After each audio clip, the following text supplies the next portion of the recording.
Thank you very much. I'm really, really humbled to be here.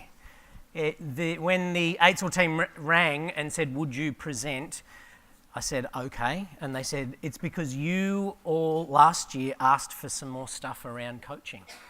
So live stream, no pressure. Don't have to tweet it to everyone. Let's see how we go. I've got 3 big ideas, but before, just for this session, and then we'll do some other stuff in the masterclass. Before we go there, can you please make sure you've got what you need, which is, I better get it. It's gone. That's it. Do you have one of those? Excellent. There's some notes pages and there's some other key ideas in here up front. Yeah, please put your hand up if you don't. We will get you one. What we've also done is from page 10, you also have the masterclass templates. So you've got everything, whether you come to the masterclass or not. The other thing you'll need is a bookmark. Just make sure you've got a bookmark. It's actually what's on the back of the bookmark that's important. You got those 2 things. What's on the back of the bookmark is simply a conversational scaffold. And we want to get to there, I'm hoping we get to there by the end of the keynote so that we can take that scaffold into the masterclass for you. 3 things to cover. Schools as complex relational systems. The second thing is it's conversations that nudge the relationships in those systems. So what sort of conversation could be useful so that you can make sure your conversations count? Just before we begin though, in your table groups, what I'd like you to consider, and you have 30 seconds to do this, is your current experience with coaching. Not that I've given you a definition yet. Your current experience with coaching, you have 30 seconds in your table groups, go. Well done. Forgive me for interrupting. Can you take your right hand? I know I've got my left hand up, it's because I'm left-handed. Take your right hand, and in terms of your experience with coaching, anything up here is lots and lots, and at table level is not sure I know what this thing is. And just give me an idea. Ready? Where would you put your experience level with coaching?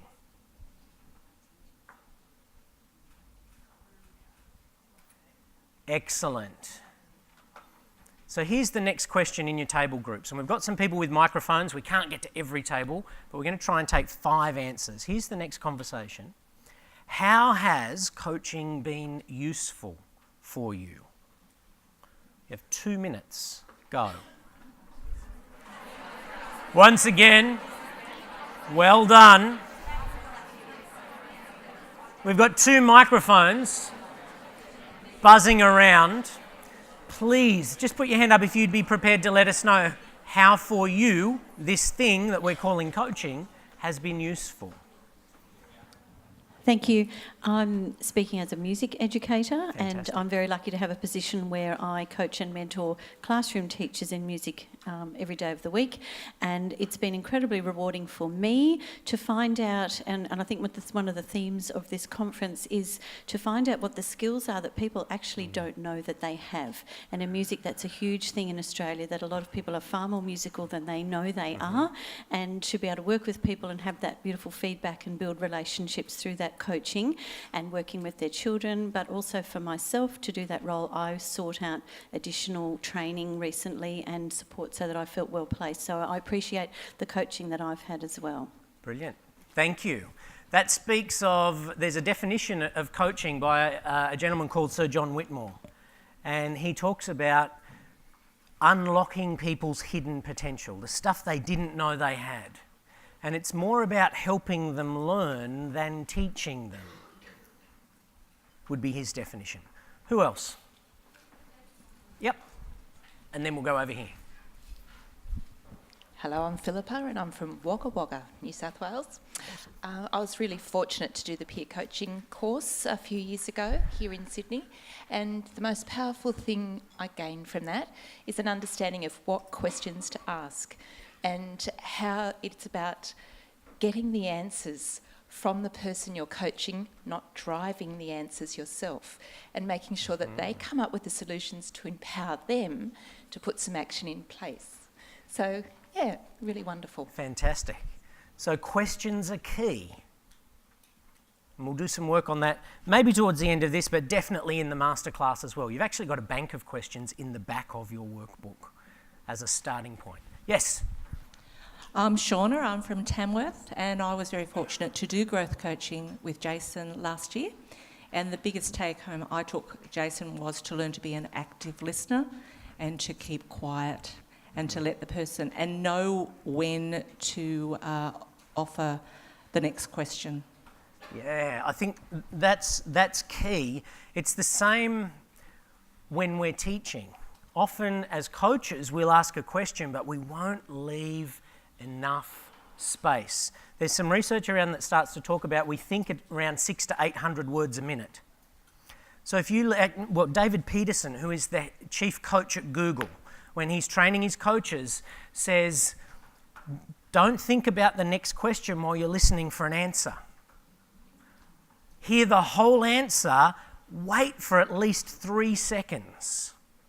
Because in that 3 seconds, the person you're coaching does a whole lot of thinking. And if you need to ask the next question, it will come. Yes?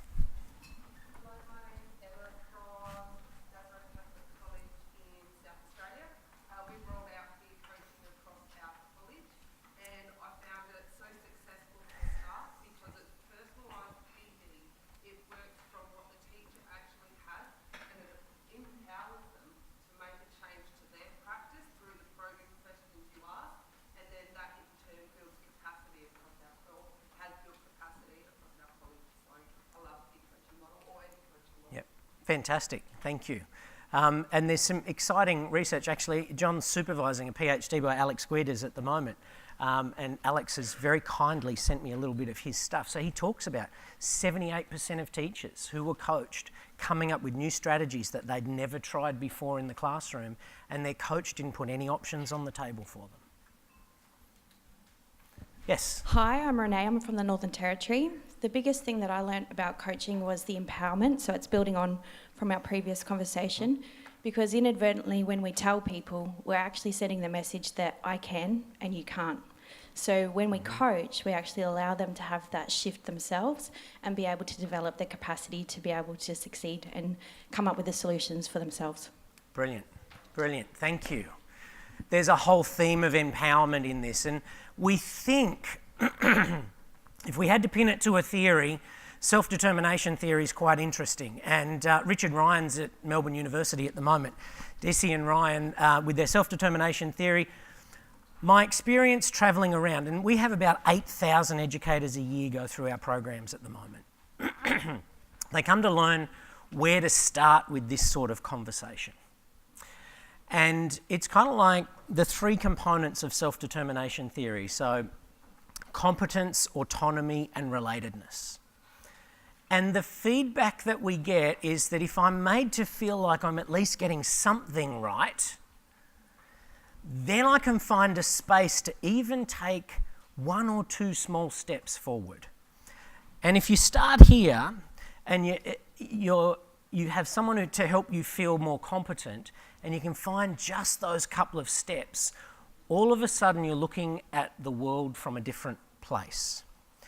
And that builds trust and the third component, relatedness. And part of relatedness can be going and asking for help. And sometimes I think we get it back to front. We think that people maybe need to find out or get some help first, and they don't feel competent to do that. So empowerment is a key in these sorts of conversations and making them count.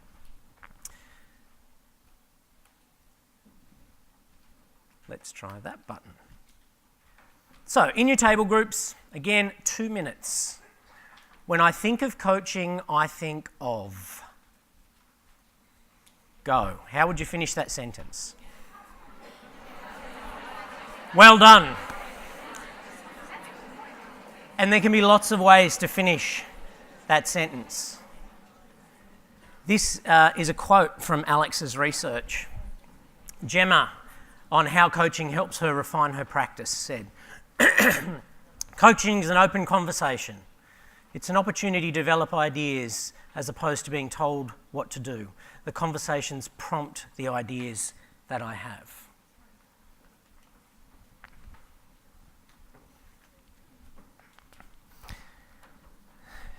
Let me tell you how I found this sort of conversation. I'm a third generation teacher. Mum and Dad were both high school teachers. Mum's mum was a primary school teacher. And if I'm really honest, growing up with lots of teachers around, I kind of vowed not to be one. And so I went and did, an undergrad degree in human physiology. I did some stuff in population medicine and health promotion. And then I met my wife and I thought I'd better get a real job. So I wrote to the Department of Education and said, what can I do? And they said, be a PE teacher. So I went and did a dip ed and I became a teacher and I loved it. And I progressed through my career to head of department. Have we got some PE teachers here, by the way? Oh, I've got about 4 hands. Okay.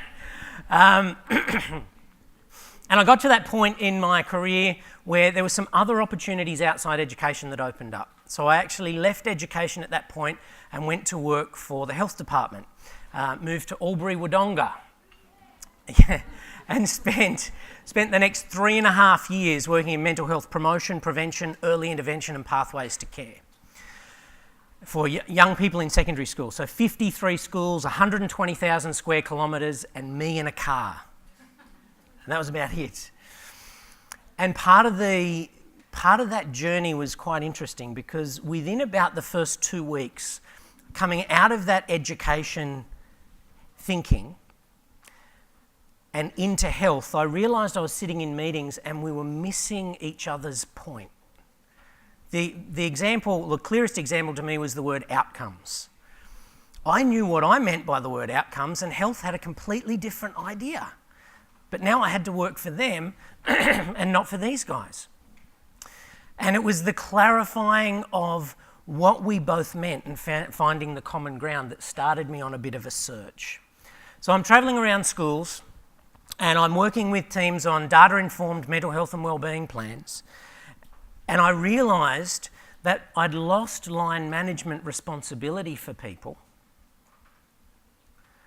So I didn't have the leverage that I had when I was in school. And as I reflected on that, there were some conversations with people in schools that went better than others. Surprise, surprise.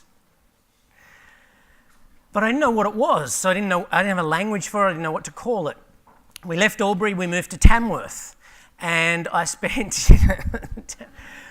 about 3 years travelling around 113,000 kilometres, so it was a little bit smaller, and only 42 schools, and me in a car.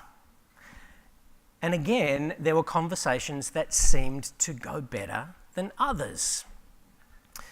Then we left Tamworth and I was asked has anyone heard of Principles Australia Institute?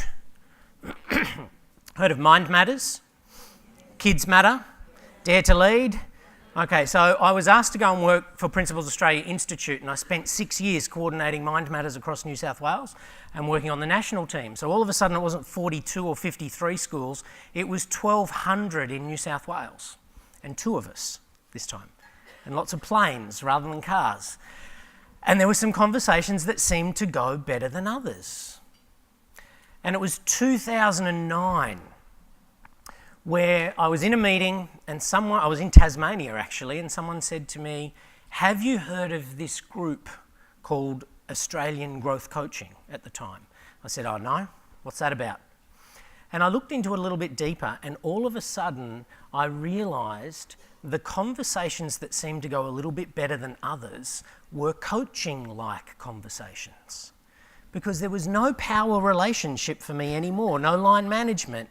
It was a very horizontal conversation that we had to have with schools. And in Principles Australia Institute, we had similar imperatives like how many schools have you been in the last 12 months? The minister wants to know. So we had certain things that we had to do. How many schools have made it to national recognition with Mind Matters in the last 12 months? So we had this on-the-ground practice stuff that seemed to work and this pressure to show that it was. And there's no quick bridge between that. But there is a type of conversation that we want to look at that actually starts to disturb the system.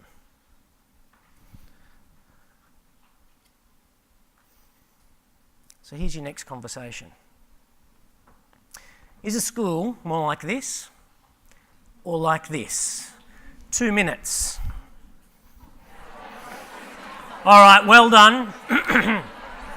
We're not going to send microphones around to find out what you think. I'm just going to really tell you what my experience was, and it seems to be more like the guy in the kayak.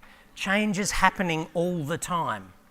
One of the interesting things is that actually means that if you don't do anything, everything's still going to change around you. So by the time you realise you haven't done anything, things have still changed.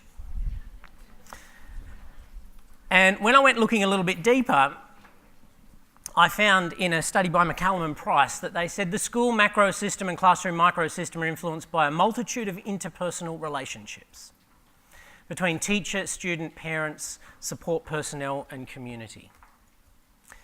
Daily changes in the balance of these relationships place ongoing demands on teachers which ultimately influence the learning environment, behaviour and classroom climate. So how might this coaching type conversation apply in what I would call a complex relational system? Relationships within relationships within relationships. And what I'm probably a simple way to describe it, how do you describe complexity simply? But would be there's all these relationships and you can nudge something here and expect something to happen over there and it doesn't. It happens there. And the very next moment you can do the same thing and it happens there. Because things have changed even in that moment. Gregory Bateson holds a clue. I'll let you read that. Part of it, we think, is that empowerment that people mentioned is finding what works and amplifying or doing more of that, at least to start with, which tends to build that sense of competence. All right, you have 30 seconds for this. Go. And here's the next question.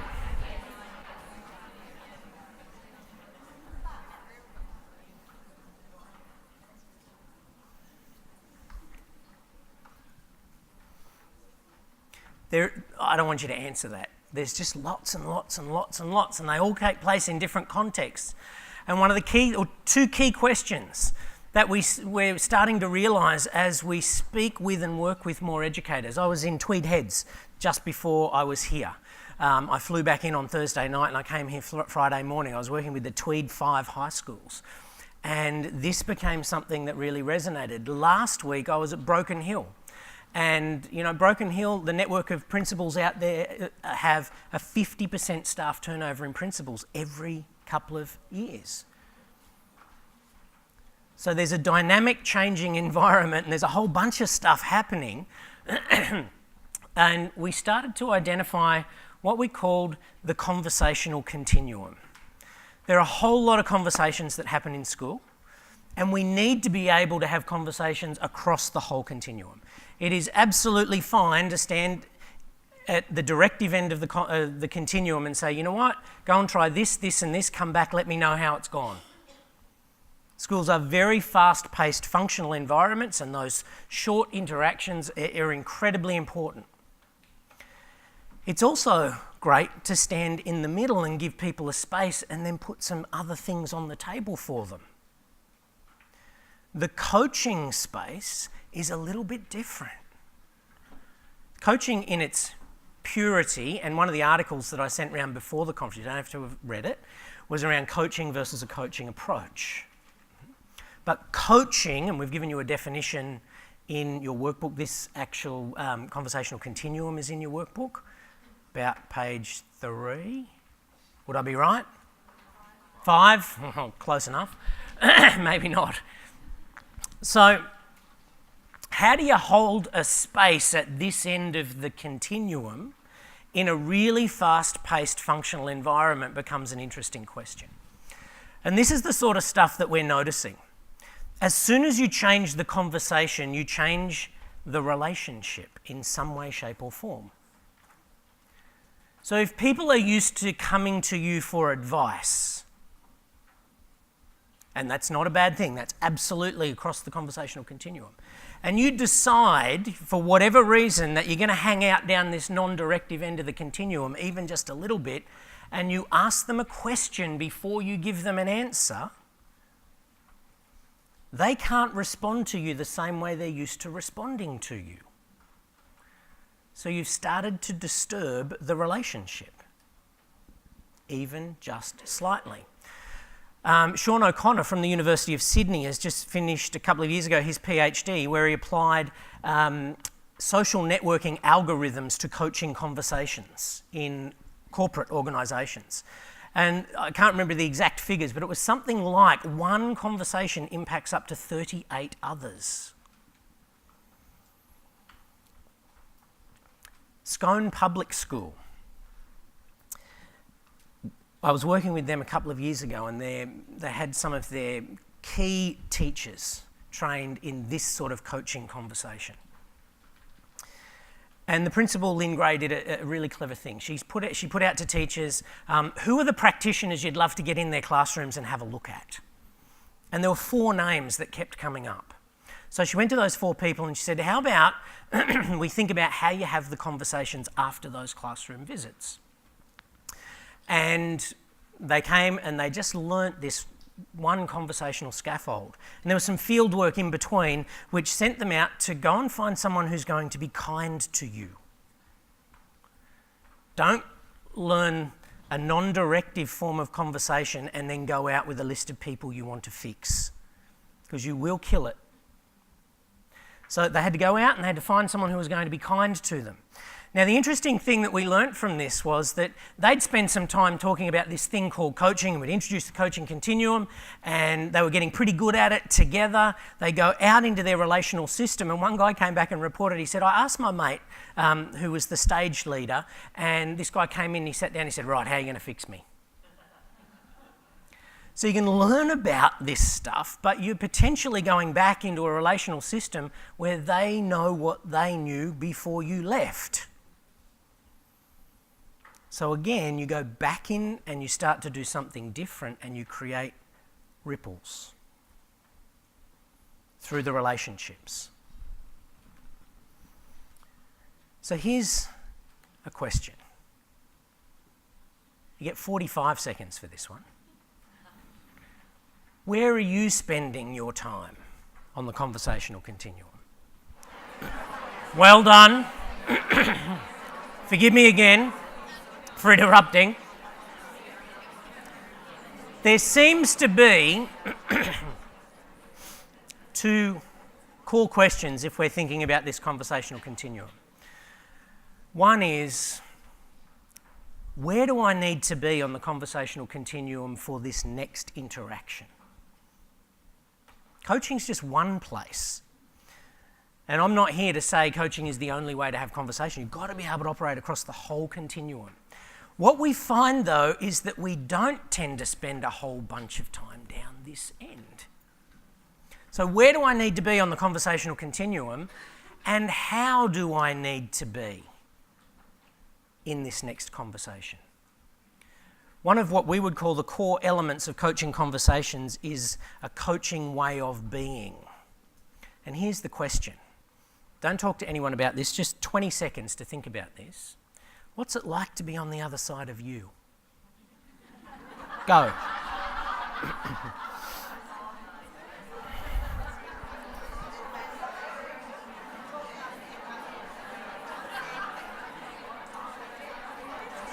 Yes.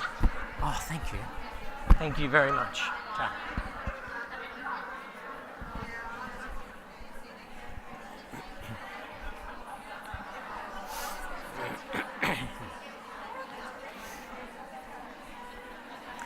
All right, you don't have to really answer that.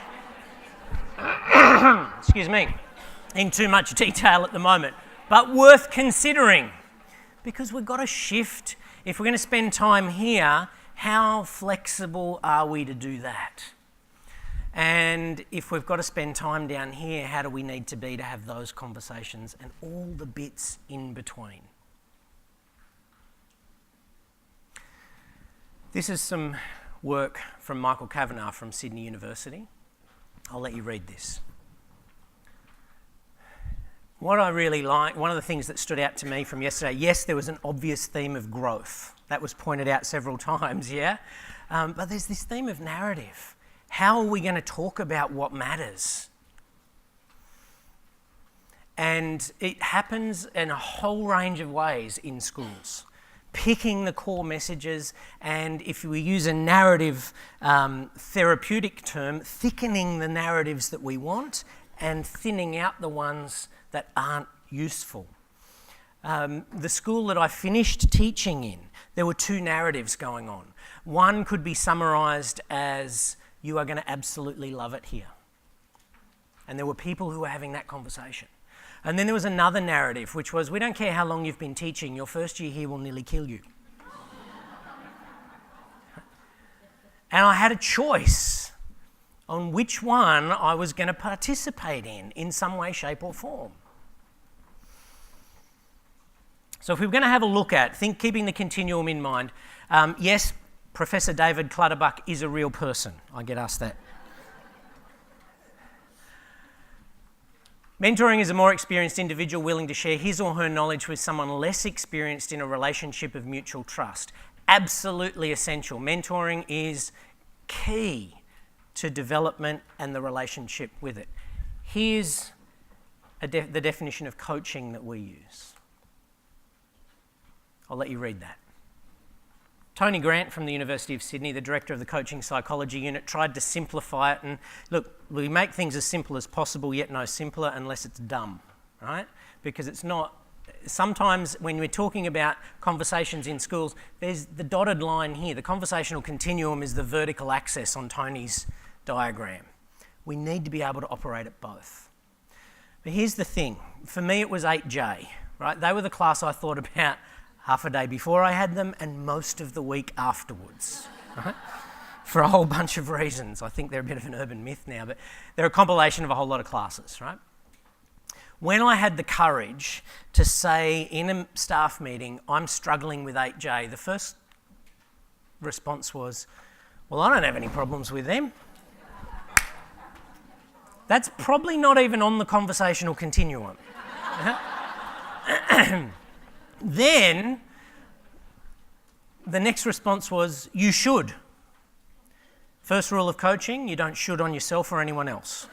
Okay? Jim Knight's research would back that up. Right? If you insist, I resist.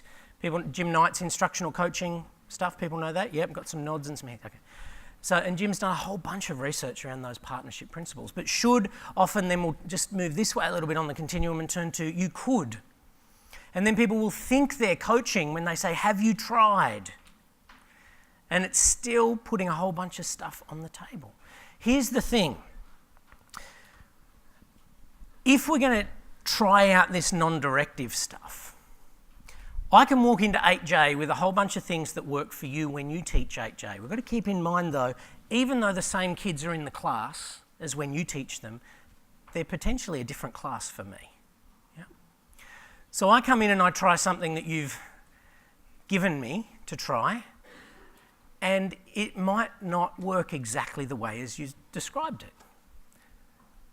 So a couple of things tend to happen, and this is the bounce back that we get when we go out and we talk to people about, schools and teachers about this, is that you walk in with the strategy and you try it, and you can either turn around and go, oh, well, I'll blame Jason, he told me to do it, it didn't work. Or you can go, well, I know it works for Jason and I couldn't even pull that off. and all of a sudden I start to tell myself a story about me as a professional. So we need both. If you flip to the back page of your workbook for me, the back 2 pages I think it is. No, back in another one. I'm looking at yours. Where the questions are. Have a look at the questions. Go to the options section because you're about to have a look at this in more detail.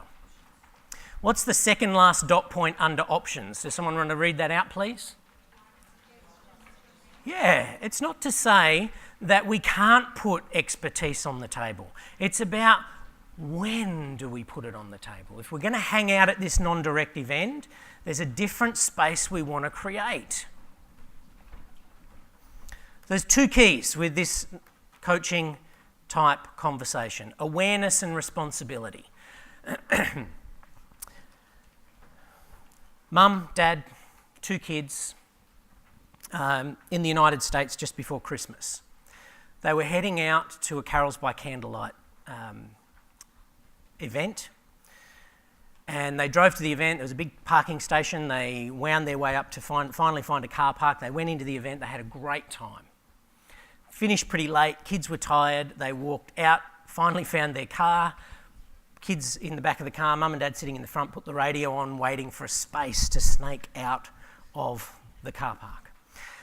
They get onto the arterial roads, and it's still the traffic snaking quite slowly. Out onto the main roads, starting to pick up a bit of speed, it starts to sleet, and a Christmas carol comes on the radio. What happens next? Don't tell me. Just notice how you finish the story. 60% of people, when presented with stories to finish like that, finished with a car accident.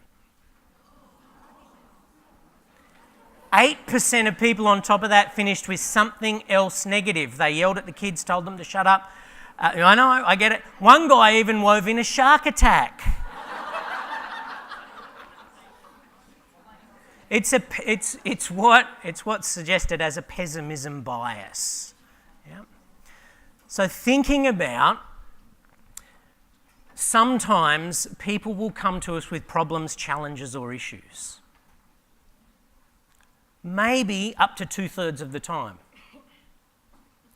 Coaching is a different way of listening to those. It is active listening, but it's listening for what's wanted instead of the problem, challenge or issue. Because if you can do that, you can put something else into the narrative. See, I started to describe 8J as difficult. 8J are difficult.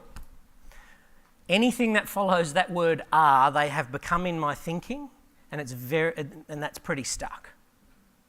They weren't difficult last lesson. They weren't difficult, or haven't been difficult this year. I've now made them that thing. There were casual teachers that had come into the school like, "Oh, you've got 8J. Enjoy." There's a whole story that goes with that.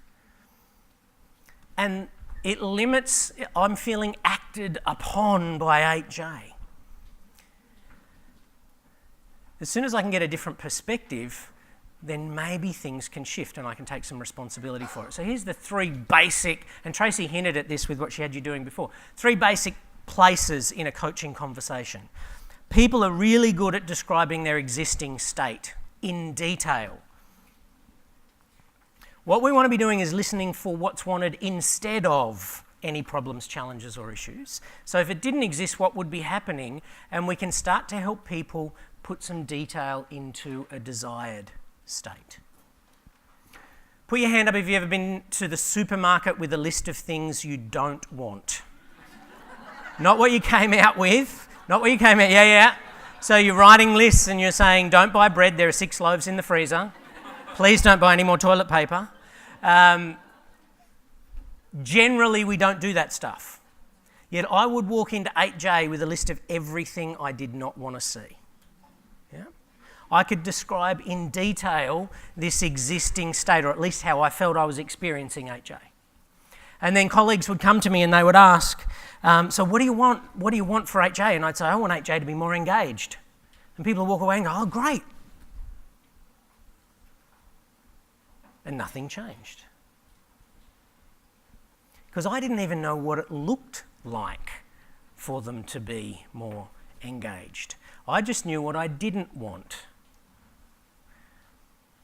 You've got 15 seconds to look around the room and spot as many orange things as possible. Are you ready? I might have stacked the room slightly. Go. All right, well done.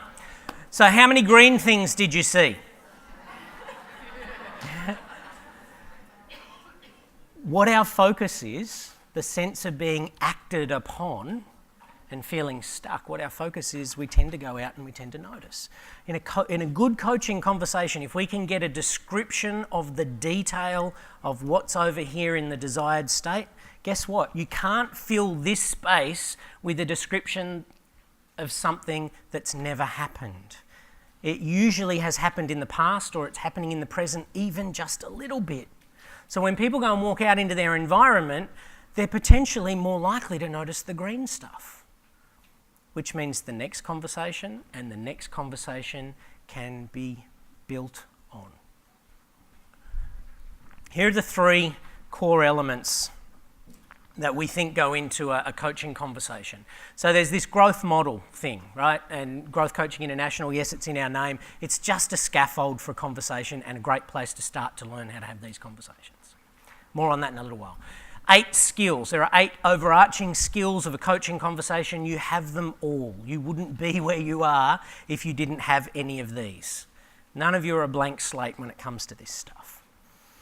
The other one is that second question on the conversational continuum. How do I need to be to have this sort of conversation? And you throw it back into a school context. I don't have to be in a coaching conversation with you thinking about what I've got to do with 8J next, because I'm not there for you. Yeah? So it's not just about learning it and trying it out. There's an environment, a context that we go back into that we need to be able to think about. And we would encourage this. Go and find someone who's going to be kind to you.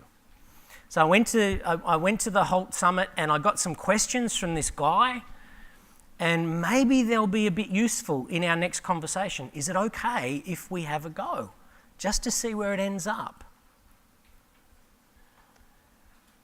And then get some feedback on that. Do it for 5 minutes and see if it's working. If it's not, try something else. Move across the continuum. So here it is. Ta-da!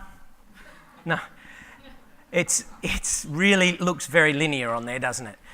Life is not linear, surprise, surprise. So here's the example. I want to take it right out of the coaching context for a moment. Have a look at GROWTH. Goals, reality, options, will, tactics and habits. Those 6 questions that sit under there are just core questions for a conversational scaffold. The interesting thing is, if you know the scaffold, you can know where a conversation's at by the time you inherit it. If someone comes to you and says, you know what I reckon we should do with 8J? I reckon we should be trying this, and we should be trying this, and we should be trying this. And you go, oh, they're already at options. They've probably done some thinking about this. And if you don't know what the goal is, you can shift the conversation. So let's take option number 1. How would that be useful to 8J? And you get a sense of what their goal, what they're trying to achieve with them. Or if you know what their goal is, and you might want to shift it to resources or reality, get a sense of, is this realistic or not? What are the things that are in place already that would help move these forward? If you know that, you can shift the conversation down. Which one's going to have the most impact on 8J? And therefore, which one will we do? And you've shifted the conversation to another space. It's just a scaffold for knowing where conversations can be up to. Yes, you can start at G and you can finish at H, but what about the corridor and the car park conversations? The playground conversations, where you get about 2 or 3 minutes. Where's the conversation up to? Where's it going to be most useful to move it to for that person? And that can be 1 or 2 questions. That's what we call a coaching approach. It's not pure coaching, but the skills and tools of coaching can be incredibly useful. So here's my example. I have 4 children. Samuel's nearly 6. Nicholas just turned 12. Benjamin is almost 15. And Victoria Hope is 16. Now, I've just had this horrible thought. Is this being streamed? Oh, no. Okay, it's not. Okay, good, because my daughter would... Anyway, I reckon about 3 years ago, Victoria Hope lost her frontal lobe. It's called adolescence, right? We were living in a 3-bedroom, 1-bathroom house, and for whatever reason, she decided to spend inordinate amounts of time in the bathroom. And you can imagine what mornings were like with 3 boys wanting to go to the bathroom. It wasn't conducive to happy families, nor was it conducive probably to happy school teachers when we got them there. So my wife, whose name's Victoria, says to me, "We need more space." I said, "Yes, we do." That's not on the scaffold yet, but it's at least a goal area, right? We kind of know what we want. And we didn't sit there and go, "Yes, let's coach ourselves on this." I'm just giving you an example from life that a scaffold for thinking and conversations, you can jump around with it. So we said, well, okay, what could we do? And we went down to options. We could knock down, rebuild, we could sell and go and buy a 5-bedroom, 3-bathroom house, or we could renovate and extend. They were the 3 quick options that we came up with. And we then thought, okay, well, we really like where we are and the kids are settled in school and we've got some great friends around here. So if we sold a 3-bedroom house and we went to buy a 5-bedroom house, where are we at in the scaffold at the moment? Reality. We moved up to look at how much will it cost us to do that. And we went, ouch, carrying too much debt. So that went over there and put that down. We said, okay, well, what's next? Knock down, rebuild, probably. So we took that up into reality and we spent our weekends going around looking at display homes and all those sorts of things. We went, okay, here's one that would probably push us a little bit, but we think we can handle this. And then when we started to actually talk in more depth to the builders, it was $30,000 to knock our house down and then more money to prepare the site. And we went, ouch. And we put that option over here. And we were left with renovate and extend. And we've got a friend who's an architect and she took us up into goal. And she's one of those architects that says, I feel your house wants to move in this direction. My wife really liked that. And she's a great artist. You know, she hooked us in emotionally because she did these before and after watercolour paintings of the house. And so we went down to reality and we spoke to the builders, and the builders would say things like, well, it's a bit like throwing a dart into a football field. The price will be somewhere in there. And we went, ouch. And we had to bring the architect down into reality and say, we can't have that room. All I'm saying is, can you see how a conversation about getting some more space for a family even fits that sort of scaffold? It's just a scaffold for thinking. The interesting... You'll find out in the master... No. We moved out for 10 months and we renovated and extended. Is that good? That's the end of the story? Okay, we're going to leave it there. That's fair enough. How many bathrooms? There's 3 now, I tell you. Okay. Look, this is just by way of illustration. Joyce and Showers have been researching the impact of coaching conversations for teachers. Jim Knight's done a whole bunch of great research around this as well.